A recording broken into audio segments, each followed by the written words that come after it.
আমাদের দেহে প্রায় 5 লিটার রক্ত সারাদিন ঘুরে বেড়ায়।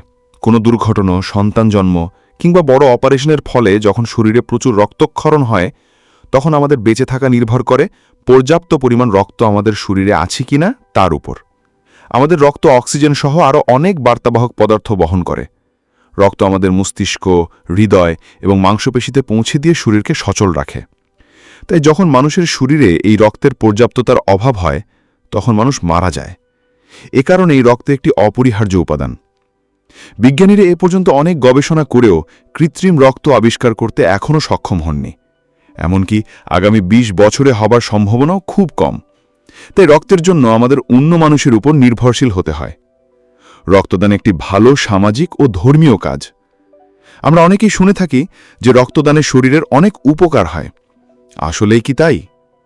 প্রথমত বলতে হয়, রক্তদান ক্ষতিকারক নয়।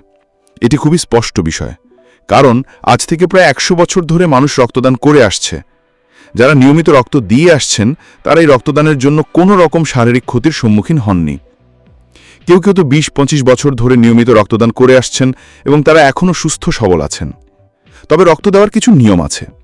যেমন, যদি আপনার শরীরে রক্তকণিকা যথেষ্ট পরিমাণে থাকে, অর্থাৎ আপনার লৌহের ঘাটতি না থাকে, তাহলে আপনি শুয়ে বা বসে 10 মিনিটের মধ্যে প্রায় অর্ধ লিটার রক্ত অনায়াসে দিতে পারবেন।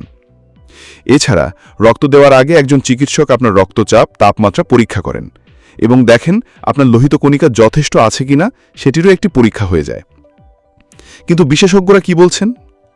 একদল বিশেষজ্ঞের কথা বলা যাক। জার্মানির শীর্ষ ক্যান্সার গবেষণা কেন্দ্রের স্টেম সেল গবেষকরা দেখিয়েছেন, আমরা নিয়মিত রক্তদাতাদের মধ্যে কিছু জিনগত পরিবর্তন লক্ষ্য করেছি। এই জিনগত পরিবর্তনের ফলে রক্তদাতার রক্তকণিকাগুলো দ্রুত প্রতিক্রিয়া করার ক্ষমতা পায়, ফলে নতুন রক্ত অনেক দ্রুত উৎপন্ন হয়। এভাবে রক্তদাতার রোগ প্রতিরোধ ক্ষমতা আরও শক্তিশালী হয়, কারণ রক্তদানের পর শরীর সঙ্গে সঙ্গে হারানো রক্ত পূরণ করতে শুরু করে। রক্তদানের কয়েক ঘন্টার মধ্যে রক্তনালীতে রক্তের তরল অংশ খাবার এবং আমাদের টিস্যু থেকে পানি শোষণ করতে শুরু করে। সাথে কিডনি কম অক্সিজেনের মাত্রা শনাক্ত করে এবং ইউপিও নামে এক ধরনের হরমোন নিঃসরণ করতে থাকে। এভাবে লাল রক্তকণিকা, মানে যা অক্সিজেন বহন করে, তা 4 থেকে 6 সপ্তাহে পুরোপুরি পুনরায় তৈরি হয়। এভাবে সবকিছু স্বাভাবিক অবস্থায় ফিরে আসে। নতুন রক্তই আমাদের শরীরের প্রতিরোধ ক্ষমতা বৃদ্ধি করে। কিছু মানুষ তো রক্ত দেওয়ার পর অনেক সতেজ ও স্বাচ্ছন্দ্য বোধ করেন। আসলে যারা নিয়মিত রক্ত দেন, তাদের রক্তের এই দ্রুত পুনর্গঠিত হওয়ার শক্তির ফলে তাদের শরীরের নতুন নতুন রোগ সহজে বাসা বাঁধতে পারে না। অর্থাৎ তাদের শরীর নতুন রোগের সাথে সহজে মানিয়ে নিতে পারে।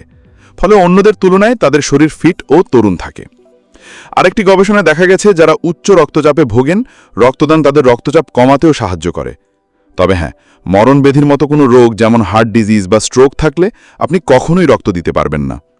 সব মিলিয়ে রক্তদান জীবনের জন্য গুরুত্বপূর্ণ। রক্তদান আমাদের শরীর ভালো রাখে এবং এটি অবশ্যই একটি ভালো কাজ হিসেবে বিবেচনা করা যায়।